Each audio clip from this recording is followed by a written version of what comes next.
नाज़रीन आदाब, शोबे खबर की खुसूसी पेशकश हालात हाज़रा में आपका खैर मकदम है। मैं हूं आपका मेज़बान फैयाज अहमद फैयाज। नाज़रीन, आप जानते हैं कि हम पिछले कई हफ्तों से बराह रास्त और बाज़ाब्ता तौर आपको जानकारी देते आए हैं उन 3 नए कवानीन से मुत्तलिक जो 3 नए कवानीन हमारे मुल्क में इस साल 1 जुलाई से नाफिज हुए। इन 3 नए कवानीन को हम भारतीय न्याय संहिता, भारतीय नागरिक सुरक्षा संहिता और भारतीय साक्ष्य अधिनियम के नाम से जानते हैं। चूंकि जब 1 जुलाई को ये 3 नए कवानीन हमारे मुल्क में नाफिज हुए, उससे पहले हमारी यहाँ पे यूटी जम्मू कश्मीर में बाज़ाब्ता इंतजामात को हतमी शक्ल दी गई। जो हमारे वर्दी चीफ सेक्रेटरी साहब जनाब अटल डलू साहब हैं, उन्होंने एक बाज़ाब्ता एक मीटिंग बुलाई, उसमें तमाम जितने भी इंतजामात किए गए थे उसको हतमी शक्ल दी। 1 जुलाई को बाज़ाब्ता तौर एक दिवस, थाना दिवस मनाया गया, जिस सिलसिले में इस सिलसिले में की जानकारी जो है जानकारी आम करने के सिलसिले में स्टेप्स लिए गए। फिर बाज़ाब्ता तौर जब 1 जुलाई का इसका बाज़ाब्ता इनॉग्रेशन किया गया, हमारे आदरणीय उपराज्यपाल श्री मनोज सिन्हा जी ने बाज़ाब्ता उस तकरीब में शिरकत करके यहाँ पे इसका आगाज़ किया। और फिर लगातार हमारे दूरदर्शन केंद्र श्रीनगर के न्यूज़ शोबे की बराबर ये कोशिश रही कि आपको जानकारी दी जाए कि क्या मकसद है इन 3 नए कवानीन को इंट्रोड्यूस करने का, किस तरह का बदलाव हमारे आज के इस डिजिटल इंडिया के दौर में देखने को मिलेगा। जिस तरह से हमारे मुल्क के आदरणीय वजीर आजम श्री नरेंद्र मोदी जी ने हमारे मुल्क को डिजिटल इंडिया बनाने के सिलसिले में कलीदी रोल अदा किया, और किस तरह से इन 3 नए कवानीन में मुख्तलिफ स्टेप्स लिए गए। और आज इसी की एक और कड़ी के तहत हम एक और प्रोग्राम आप तक पहुंचाने जा रहे हैं। और इस सिलसिले में आज हम बात करना चाहेंगे कि जिस तरह से हमने पहले ही कहा कि ज़रूरत क्या थी इन 3 नए कवानीन को, और हमारे इस डिजिटल इंडिया इनिशिएटिव के तहत किस तरह की डायरेक्शंस है इन 3 नए कवानीन में। विटनेस प्रोटेक्शन के हवाले से किस तरह के प्रोविजंस रखे गए हैं, या अगर हम विक्टिम प्रोटेक्शन की बात करेंगे उस सिलसिले में क्या कुछ कहा गया है, या rural India strengthening of panchayat के हवाले से, इसी तरह से सेफ्टी ऑफ चिल्ड्रन, या अगर हम फर्स्ट टाइम ऑफेंडर्स की बात करेंगे जो इंडियन सेक्शन जो अंडर सेक्शन 293 आता है, उस सिलसिले में क्या कुछ नया है, ये खुसूसी गुफ्तगू हम आज आप तक पहुंचाने जा रहे हैं। और हमारी आज खुशकिस्मती है, हमारे साथ इस सिलसिले में यहाँ पे मौजूद हैं, और हम बाज़ाब्ता स्वागत करना चाहेंगे श्री अचल सेठी जी, जो secretary to government department of law, justice and parliamentary affair से आपका बाज़ाब्ता वेलकम है हमारे शो। शुक्रिया फयाज साहब। श्री अचल सेठी जी, जिस तरह से हमने आगाज में कहा कि किस तरह से मुल्क की कोशिश रही इन 3 नए कवानीन को इंट्रोड्यूस करने का, फिर उसके बाद जो यहाँ यूटी जम्मू कश्मीर है, क्योंकि आपकी तरफ से बाज़ाब्ता कोशिशें होती रही थाना दिवस के सिलसिले में, या इसके बगैर जो इसका अवेयरनेस पार्ट है, या ट्रेनिंग्स के हवाले से हम बात करेंगे कि जितने जो इस इन्वेस्टिगेटिंग ऑफिसर्स है उनके हवाले से, तो ये कहिए आगाज में कि जो जरूरत पड़ी इन 3 नए कवानीन की, इस सिलसिले में आप क्या कहना चाहेंगे? मैं पहले दूरदर्शन को भी मुबारकबाद देना चाहता हूं कि आपने सीरीज ऑफ प्रोग्राम किए इन 3 क्रिमिनल लॉज पे, जिससे कि हमारे जो जनता है उसको ये पता चला कि असल में ये क्रिमिनल लॉ क्यों लाए गए और इसकी ज़रूरत क्या पड़ी थी। तो इसमें हमारे जो पहले कानून थे वो उसको उनका नाम था Indian penal code, criminal procedure code और एविडेंस एक्ट, जो कि हमारे पूरे क्रिमिनल जस्टिस सिस्टम को देखा करते थे। अगर कोई ऑफेंस हो जाता था तो ये 3 कानून थे जो देखते थे कि किस तरह से पनिशमेंट दी जाएगी, किस तरह से कोर्ट में प्रोसीजर चलेगा और गवाह कैसे आएंगे, एविडेंस कैसे आएंगे। ये पुराने कानून थे, अंग्रेजों के जमाने के कॉलोनियल लॉज थे जी। तो जब नया इंडिया है, प्रधानमंत्री जी का ये व्यू है कि विजन है कि 2047 तक हमें इसको बनाना है जी, जी, जी। तो उस सिलसिले में हमारे कानूनों को में भी तब्दीली की जरूरत थी। इसलिए आगाज सेंट्रल गवर्नमेंट आप मानते हैं कि विकसित भारत के सिलसिले में ये उसके साथ जी विकसित भारत तभी हो पाएगा जब कानून भी विकसित हमारे हो जाएंगे। तो 2047 तक जब विकसित भारत हमें बनाना है तो हमें कानून को भी अब वैसा बनाना है ताकि जो हमारी एज है, डिजिटाइजेशन की एज है, उसके साथ वो कानून चलने चाहिए। बिल्कुल। 2019 में सेंट्रल गवर्नमेंट ने ये देखा कि इन कानून में जरूरत है, तो इसका एक प्रोसेस शुरू किया गया। डिफरेंट स्टेक होल्डर्स जो इसमें थे, लोग थे, कोर्ट्स थे, यूनिवर्सिटीज थी, उनसे बातचीत करके एक कानून को एक शेप दी गई। उसके बाद इसमें सजेशंस लोगों से मांगे गए, हजारों के तादाद में जब सजेशंस आए तो होम मिनिस्ट्री ने इसका एक खाका तैयार किया सर जी। उस खाके को पार्लियामेंट में बकायदा डिस्कशन हुआ, फिर वहां पे कमेटी बनी, उसके बाद ये कानून पार्लियामेंट ने पास कर दिए गए। इसकी जो इफेक्टिव डेट सेंट्रल गवर्नमेंट ने रखी है 1 जुलाई इस साल से रखी गई थी। अब इसमें अगर आप तीनों का नाम ही देखें, जो हमारा पहले थे वो इंडियन पीनल कोड थे, मैंने जैसे कहा क्रिमिनल प्रोसीजर कोड थे, अगर आप इनके नाम पे ही जाएंगे तो भारतीय न्याय संहिता है। जी जी। सो न्याय इज रिलेटेड टू जस्टिस। पहले आपका पीनल कोड था, तो मतलब आप पेनल्टी के लिए दे रहे थे, आप पेनल्टी लोगों को देने के लिए एक कानून बना रहे थे। बट आप जो गवर्नमेंट की सोच है वो है कि लोगों को न्याय देना है, लोगों को जस्टिस देना है। तो आप इसके नाम से ही देख सकते हैं कि ये कानून लोगों को जस्टिस के लिए है। सही बात। भारतीय नागरिक संहिता है। जी जी। भारतीय न्याय संहिता है, तो न्याय उसमें भी जोड़ा गया है। सो जस्टिस जो इसका बेसिक है कि इन कानून से जस्टिस लोगों को तक पहुंचाना है जी। अब ये देखते हैं हम कि इसमें ये कानून सिर्फ उसी की रेपुटेशन तो नहीं है जो पहले हमारे इंडियन पीनल कोड थे। तो अगर आप इनको ध्यान से देखेंगे तो इसमें बहुत सारी मेजर चेंजेस कर दी गई हैं। मैं इंडियन पीनल कोड का ही आपको एक एग्जांपल देता हूं कि उसमें 511 के करीब सेक्शंस थी। तो जो आपका भारतीय न्याय संहिता आया है इसमें 356 के करीब सेक्शंस हैं। 175 जो हैं वो मॉडिफाइड अमेंडेड सेक्शंस हैं, 175 मॉडिफाइड सेक्शंस हैं जो इंडियन पीनल कोड से मॉडिफाई की गई हैं। इंडियन पीनल कोड की 22 सेक्शंस जो हैं उनको बिल्कुल रिपील कर दिया गया है और 8 नई सेक्शंस हैं। इसी तरह से जो भारतीय न्याय सुरक्षा संहिता है उसमें भी और भारतीय नागरिक सुरक्षा संहिता जो है उसमें भी इसी तरह से मेजर चेंजेस की गई हैं ताकि जो आज के कानून के आज की एज के मुताबिक इस कानून को बनाया जा सके सर। इसमें सबसे बड़ी जो है वो आगे हम फिर से डिस्कस करेंगे। एक तो डिजिटल जो इरा है उसको तो इसको थोड़ा सा डिफाइन कीजिए कि ये डिजिटल इंडिया का जो कंसेप्शन है, क्योंकि ऑलरेडी आपको पता है कि जो हमारे मुल्क के आदरणीय वजीर आज़म साहब है उन्होंने वाज़ेह डिजिटल इंडिया के तहत एक इनिशिएटिव, एक मुहिम चलाई गई मुल्क में। तो अब ये बात आज हमारे सामने आ जाती है आपकी वसातत से कि ये इन 3 नए कवानीन में भी इसका कंसेप्शन जो है वो रखा गया है। किस तरह की गुंजाइश? जी मैं बताता हूँ सर। एक्चुअल में पहले ये शिकायत आती थी कि पुलिस ने किसी को झूठा केस रजिस्टर कर दिया है, जो एविडेंस है वो हम कोर्ट में पूरी तरह से एक्यूज पूरा दिखा नहीं पाते थे कोर्ट को, और जिससे कि कुछ जो गुनाहगार लोग थे वो छूट जाते थे। अब इसमें सर ऐसा प्रोविजन इन कानून में रखा गया है कि जब भी कोई विटनेस को रिकॉर्ड करना है तो वो जरूरी है कि उसकी ऑडियो रिकॉर्डिंग या वीडियो रिकॉर्डिंग होनी जरूरी है ताकि उसको हम कोर्ट में दोबारा से जज साहब को ये दिखा सकें कि ये क्या है। उसके बाद सर जो डिजिटल एविडेंस है हमारा किसी कंप्यूटर में है जो रिकॉर्डेड है कि कोई पेपर्स जो हम कंप्यूटर से ला सकते हैं उनको भी उसी एविडेंस के दर्जे में रखा गया है जो पहले प्राइमरी एविडेंस, जैसे कोई कागज हम करते थे ओरल एविडेंस देते थे, वैसे डिजिटल एविडेंस को भी इक्विवेलेंट टू दैट लाया गया है ताकि हम उसको कोर्ट में बाय डिजिटल एविडेंस से भी उस जुर्म को प्रूव कर पाए सर। दूसरा सर इसमें EFIR का प्रोविजन है कि आप घर बैठे भी कंप्यूटर के जरिए अपने इंटरनेट के जरिए EFIR करवा सकते हैं पुलिस। आपको पुलिस स्टेशन जाने की जरूरत ही नहीं है, घर बैठे आप ये सबसे बड़ा एक वो है। पुलिस स्टेशन जाने से कुछ लोग डरते हैं, कुछ कहते हैं कि हम नहीं जाएंगे, कुछ करेंगे, तो आप घर बैठे भी। और जब आपको एक बार FIR रजिस्टर होगी तो वो पुलिस की फिर ऑब्लिगेशन बन जाती है कि उनको इन्वेस्टिगेशन बाकायदा किया जाए। फिर कुछ लोग सर मौजूर थे, कुछ डिसेबल थे, कुछ बच्चे थे, जो वुमेन थे वो कोर्ट में नहीं जाना चाहते थे, तो इसमें ऐसा भी इसमें प्रोविजन रखा गया है कि वो ऑडियो वीडियो मोड से अपने घर बैठ आप जहां गवर्नमेंट ने नोटिफाई जगह रखी है, जैसे कि DC ऑफिस हो जाएगा, जैसे कि कोई जुवेनाइल जस्टिस बोर्ड हो जाएगा, वहां से बैठ के भी आप अपना एविडेंस रिकॉर्ड कोर्ट से करवा सकते हैं। तो दोनों वकील, जो गवर्नमेंट का वकील होगा, जो जीरा वाला वकील होगा, उसको वहां बैठ के कर सकता है।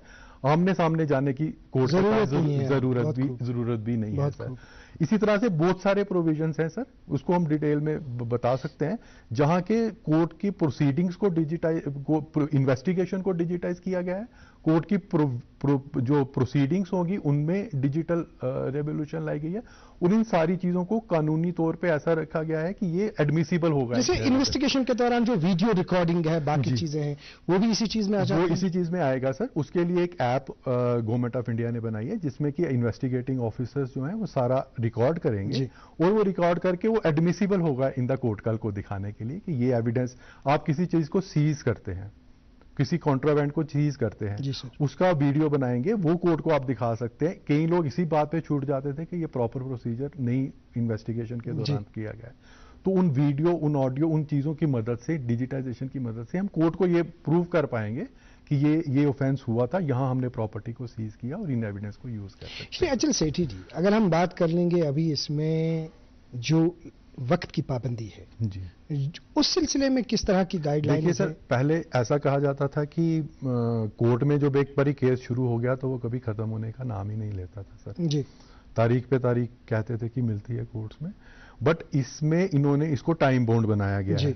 इसमें 32 सेक्शन सर ऐसी हैं क्रिमिनल प्रोसीजर को, जो अभी भारतीय न्याय सुरक्षा संहिता है, जो टाइम बाउंड है सर। मैं उसको आपको एग्जांपल देता हूं, जैसे कि अगर कोर्ट में किसी के खिलाफ कोर्ट में पहली तारीख जब लग जाएगी, तो किसी के साथ जो फर्ज जुर्म नायद करना है उस पे, वो आपको 90 डेज के अंदर अंदर करना ही करना है सर। मतलब उसमें टाइम लिमिट है कि 90 डेज है। और अगर आपने जब लास्ट आपका एविडेंस या सारी प्रोसीडिंग्स खत्म हो जाती हैं, तो 45 डेज के अंदर अंदर आपको फैसला सुनाना है कोर्ट को सर। सर, अगर हम बात करना चाहेंगे कि जो विटनेसेस हैं, अब चूंकि इसमें जिस तरह से आपने पहले ही कहा कि इसमें नाम दिए गए हैं अलग अलग, मतलब आप भारतीय न्याय संहिता, वहां पर भी जस्टिस की बात, भारतीय नागरिक सुरक्षा संहिता, वहां पे आम नागरिक की सुरक्षा सिक्योरिटी की बात, भारतीय साक्ष्य अधिनियम, वहां पे मतलब जो एविडेंस है उसकी बात। तो अगर हम इसकी बात करेंगे कि जो हमारे पास विटनेसेस हैं उनकी प्रोटेक्शन का भी ख्याल रखा गया है, तो किस तरह से इस चीज को आप डिफाइन करेंगे? विक्टिम जो ये विटनेस की प्रोटेक्शन की सर स्कीम है, उसमें सुप्रीम कोर्ट ने ऑलरेडी एक जजमेंट दी गई थी कि जिसमें बताया गया था कि किस तरह आपने विटनेस को प्रोटेक्ट करना है सर, और उसके तहत डिफरेंट स्टेट गवर्नमेंट ने नोटिफाई उनके रूल्स किए थे सर। अब पहली बार सर जो इसमें दिखाया गया, इसमें इन कानून में ये प्रोसीजर लाया गया है कि जिसमें जरूरी है नोटिफाई करना आपको स्कीम, कि अगर कोई विटनेस डरता है कोर्ट में आने से, या उसको किस तरह पुलिस ने प्रोटेक्शन दी, उसका डिटेल प्रोसीजर बताया जाए, ताकि कोई भी ये कोर्ट में जाने से ना डरे कि मैं अगर कोर्ट में जाऊंगा तो मुझे कल डर रहे कि मैं उसको मेरे खिलाफ ना कुछ हो पाए। उसके लिए sir government of Jammu Kashmir ने ऑलरेडी ये विटनेस प्रोटेक्शन स्कीम नोटिफाई की हुई है, और बाकी स्टेट्स ने भी, अब जरूरी है वो करना। तो उस तरह से जो भी विटनेस है उसको प्रॉपर प्रोटेक्शन दी जाएगी, किसी को डरने की जरूरत नहीं है कोर्ट में एविडेंस देने के लिए, ये इन्होंने इंश्योर किया है। जहां से विटनेस का ख्याल रखा गया है वहां पे इसमें विक्टिम का भी ख्याल रखा गया है, वहां पे एक्यूज्ड का भी इनफैक्ट ख्याल रखा गया है। तो विक्टिम के हवाले से अगर बात करेंगे, किस तरह का अप्रोच? सर, जो पहला हमारे कानून थे उसमें विक्टिम को स्टेक होल्डर नहीं माना गया था, लेकिन इन कानून में विक्टिम को स्टेक होल्डर का दर्जा दिया गया है सर। अगर स्टेट भी कोई केस सर फाइल करती है और उसको कल को किसी रीजन से विड्रॉ करना पड़ता है, तो इसमें ऑब्लिगेशन है कि कोर्ट विक्टिम को सुने बिना नहीं कर सकती है सर। विड्रॉ का परमिशन उसको सुनना है सर पहले, फिर उसके बाद उसको विड्रॉल की परमिशन दी जाएगी। सेकेंडली सर, इसमें जो सबसे बड़ा इंपॉर्टेंट ये है कि अगर कोई विक्टिम है वो एफआईआर करवा देता है, उसको पहले ये पता नहीं चलता था कि इन्वेस्टिगेशन में क्या क्या प्रोसीडिंग्स हो रही है, किसी को अरेस्ट किया, किसी को वो किया। इसमें सर ऐसा कानून है, इसमें ये बताया गया है कि एसएमएस के जरिए और ईमेल के जरिए विक्टिम को इन्वेस्टिगेशन में डिफरेंट स्टेजेस की भी रिपोर्ट जाएगी उसको एसएमएस कि आज ये हुआ है, आज इसमें सीजर हुआ है, आज कोई अरेस्ट हुआ है। सो विक्टिम को इसमें एज ए स्टेक होल्डर देखा गया है सर, और उसके पूरे राइट्स इंश्योर किए गए हैं कि वो उसको इंसाफ मिले सर इन कानून की जगह। टेररिज्म या क्रॉस बॉर्डर टेररिज्म की बात करेंगे जी सर, तो क्या कंसेप्शन है sir? Sir, terrorism as such हमारे इंडियन पीनल कोड में कहीं डिफाइन नहीं था, डिफरेंट लॉज थे जिसमें वो कर रहे थे। तो पहली बार इन कानूनों ने ना सिर्फ विद इन जो कंट्री टेररिज्म है, जो आउटसाइड द कंट्री टेररिज्म है उसको भी रिकॉग्नाइज करके उसमें उसकी डेफिनेशन दी है, और जो इन चीजों में मुलव्वज होंगे उनको बाकायदा तौर पे सजा का, स्ट्रिक्ट सजा का प्रोविजन है। ये पहली बार इन कानूनों ने सर बताया सर। हम बात करना चाहेंगे इसके बाद अब जो हमारे पास rural India strengthening of panchayat है, क्योंकि एक बाज़ाब्ता मुल्क में जो इनिशिएटिव लिया गया कि पंचायतों को बाइख्तियार बनाने के सिलसिले में हमारे सामने जो आज पंचायतों की तस्वीर है, जो पिक्चर हमारे सामने आज है, उससे हमें सीधे वो पिक्चर खुद दर्शाती है कि किस तरह का बदलाव लाया गया है, किस तरह से पंचायतों को बाइख्तियार बनाया गया है। लेकिन अगर अब इन कवानीन की बात करेंगे, क्या कहीं पे इस चीज को भी जगह दी गई है? जी सर, ये कवानीन एक तो जो हमारी अर्बन इकोनॉमी है उसको तो देखते हैं कि उस पर किस तरह से कोई इफेक्ट होगा, लेकिन रूरल इकोनॉमी के लिए भी और वहाँ पे भी पंचायतों को प्रॉपर जो लोगों को पंचायत के जरिए मिले उसके लिए भी देखा गया है। जैसे कि अगर आपके गांव में कोई जमीन है, किसी का इंक्रोच हो रहा है, कुछ हो रहा है, दैट वो अलग से एक ऑफेंस बनाया गया है। आपके पशुओं को कोई हार्म होता है वो अलग से ऑफेंस बनाया गया है, और बाकी जो गांव की पंचायत वगैरह के बारे में अलग से प्रोविजंस दिए गए हैं, ताकि इन प्रोविजन से जो रूरल हमारे लोग हैं, जो गांव में लोग रहते हैं, मोस्ट ऑफ द इंडिया अभी गांव में ही है सर, बिल्कुल, तो उन लोगों के भी हकों को देखा जाए, उनके बाकायदा उनके जो उनके राइट्स हैं उनको देखा जाए, और अगर उसकी किसी जगह वायलेशन होती है तो प्रॉपर उसकी पनिशमेंट दी जाए। सर इसमें दिखा ये बताइए कि अभी अगर हम बात करेंगे कि जुवेनाइल जस्टिस सिस्टम की, क्योंकि ऑलरेडी हमारे पास जुवेनाइल जस्टिस सिस्टम था, लेकिन अभी जुवेनाइल जस्टिस सिस्टम को कवानीन में जगह दी गई है जी, तो किस तरह से कहा गया है उसमें? एक तो सर इसमें पहली बार जुवेनाइल जस्टिस बोर्ड का जो कंसेप्ट है वो इंडियन पेनल कोड में नहीं था, इसमें पहली बार जो हमारा संहिता है इसमें पहली बार ये कंसेप्ट लाया गया है। जुवेनाइल के जो राइट्स हैं सर वो इसको रिकॉग्नाइज, एक तो अगर कोई ऑफेंसेस हैं चिल्ड्रन वगैरह के अगेंस्ट वो तो हैं ही हैं, अगर कोई बच्चा मुलविस हो जाता है, क्योंकि ये देखा गया कि उसको अभी सुधार की जरूरत है, बिल्कुल, तो उसी लिए एक तो जो उनके लिए बेल के प्रोविजंस हैं वो बहुत स्टिंजेंट नहीं रखे गए हैं, ताकि वो उनको जनरल ये कंसेप्ट है कि उसको बेल दे देनी चाहिए। अब बड़ा सारा हीनियस ऑफेंस होगा तो कोर्ट को रीजन देने पड़ेंगे, और उनको हम इसके प्रोविजंस के मुताबिक आप जेल में नहीं रख सकते हो। तो जुवेनाइल हाउसेज में उनको, होम्स में उनको रखना है सर। तो इन कानून के मुताबिक जो जुवेनाइल हैं उनका जो राइट्स हैं वो अदरवाइज दूसरा लॉ था, बट पहली बार पीनल लॉज जो हैं, मतलब जो संहिता है, इन्होंने भी रिकॉग्नाइज किया है, और उसका एक डिटेल्ड प्रोसीजर दिया गया है कि उनके अगर कोर्ट में कोई इन कंफ्लिक्ट विद लॉ कोई जुवेनाइल आ जाता है तो उसको कैसे सुधार किया जाए, उसको कैसे मेन स्ट्रीम में दोबारा से लाया जाए। बात करना चाहेंगे कि इसके बाद अगर हम देखेंगे जो हमारे पास अंडर सेक्शन 293 है, सेक्शन 293 के तहत हम देखते हैं कि जो फर्स्ट टाइम ऑफेंडर्स है, जो पहली दफा जिनके जरिए से कोई जुर्म होता है, एक खास मौका दिया गया है। जो अभी तक हमने पढ़ा, जो अभी तक हमने इस प्रोग्राम्स के सिलसिले में, उनके हवाले से खास मौका है, क्योंकि पहली दफा वो एक तो होते हैं कि जो आदी होते हैं जराइम करने के, जो मुलविस होते हैं, उनके लिए किस तरह की वहां पे जगह रखी गई? सर एक तो ये जो हमारे पास एक प्रोबेशन ऑफ ऑफेंडर्स एक्ट था पहले, जिसके तहत अगर कोई फर्स्ट टाइम ऑफेंडर होता था तो उसको हम प्रोबेशन पे देखते थे, लेकिन इन कानून में जो हमारे आईपीसी सीआरपीसी थे उनके लिए वैसा कोई प्रोविजन नहीं था। पहली बार सर इन 3 क्रिमिनल लॉज ने जुवेनाइल के राइट्स, जो फर्स्ट टाइम ऑफेंडर्स के राइट्स हैं, उनको भी प्रोटेक्ट करने के लिए, ताकि वो भी, जैसे मैंने पहले कहा कि पहली बार अगर किसी से गलती हो जाती है तो उसको दोबारा से हम ला सकते हैं सर।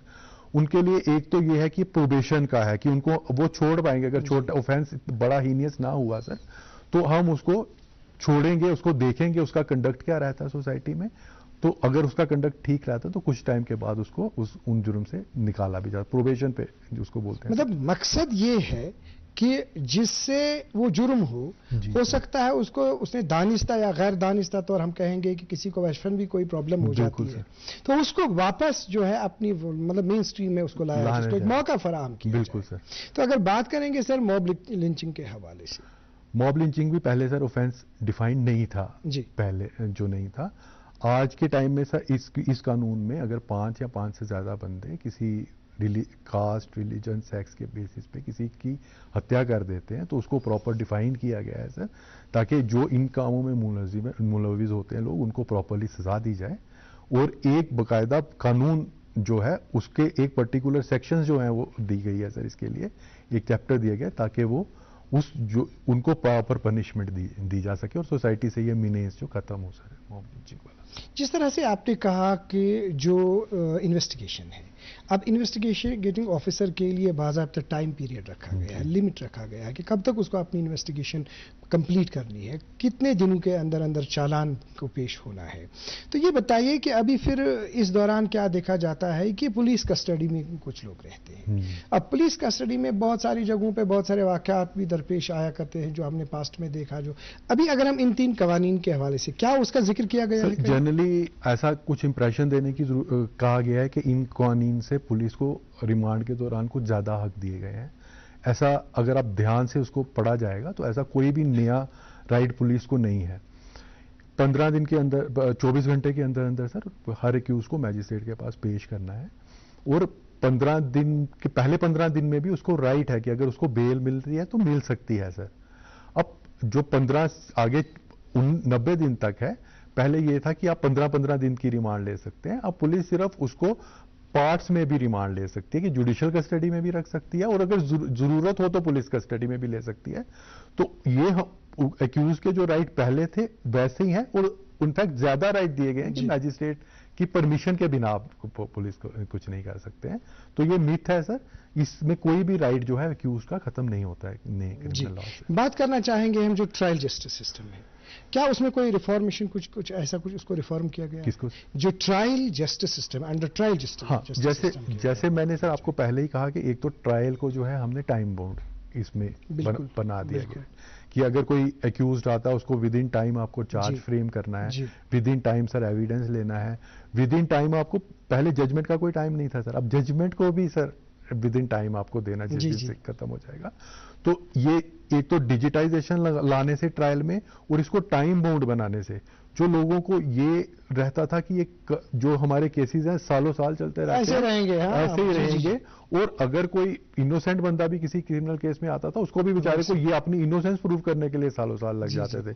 तो इससे एक तो ट्रायल एक्सपीडिशियस होगा सर, जो साइंटिफिक ट्रायल होगा ताकि कोई भी इनोसेंट बंदा जो है वो किसी ना फंसे किसी केस में सर, और जो जिसने क्राइम किया है सर उसको सजा हो। जी, बात करना चाहेंगे कि अगर हम मतलब क्राइम की बात करेंगे, क्राइम को किस तरह से डिफाइन किया गया, अगर हम ऑर्गेनाइज्ड क्राइम के हवाले से बात करेंगे या न्यू क्राइम्स के हवाले से बात करेंगे? देखिए सर, ऑर्गेनाइज्ड क्राइम जो था उसके लिए डिफरेंट स्टेट्स में डिफरेंट एक्ट्स थे जो ऑर्गेनाइज्ड क्राइम को देख रहे थे, जिस प्रिवेंटिव डिटेंशन लॉज थे महाराष्ट्र वगैरह में। बट ऑर्गेनाइज्ड क्राइम जो है वो इंडियन पिनल कोड में नहीं डिफाइन था।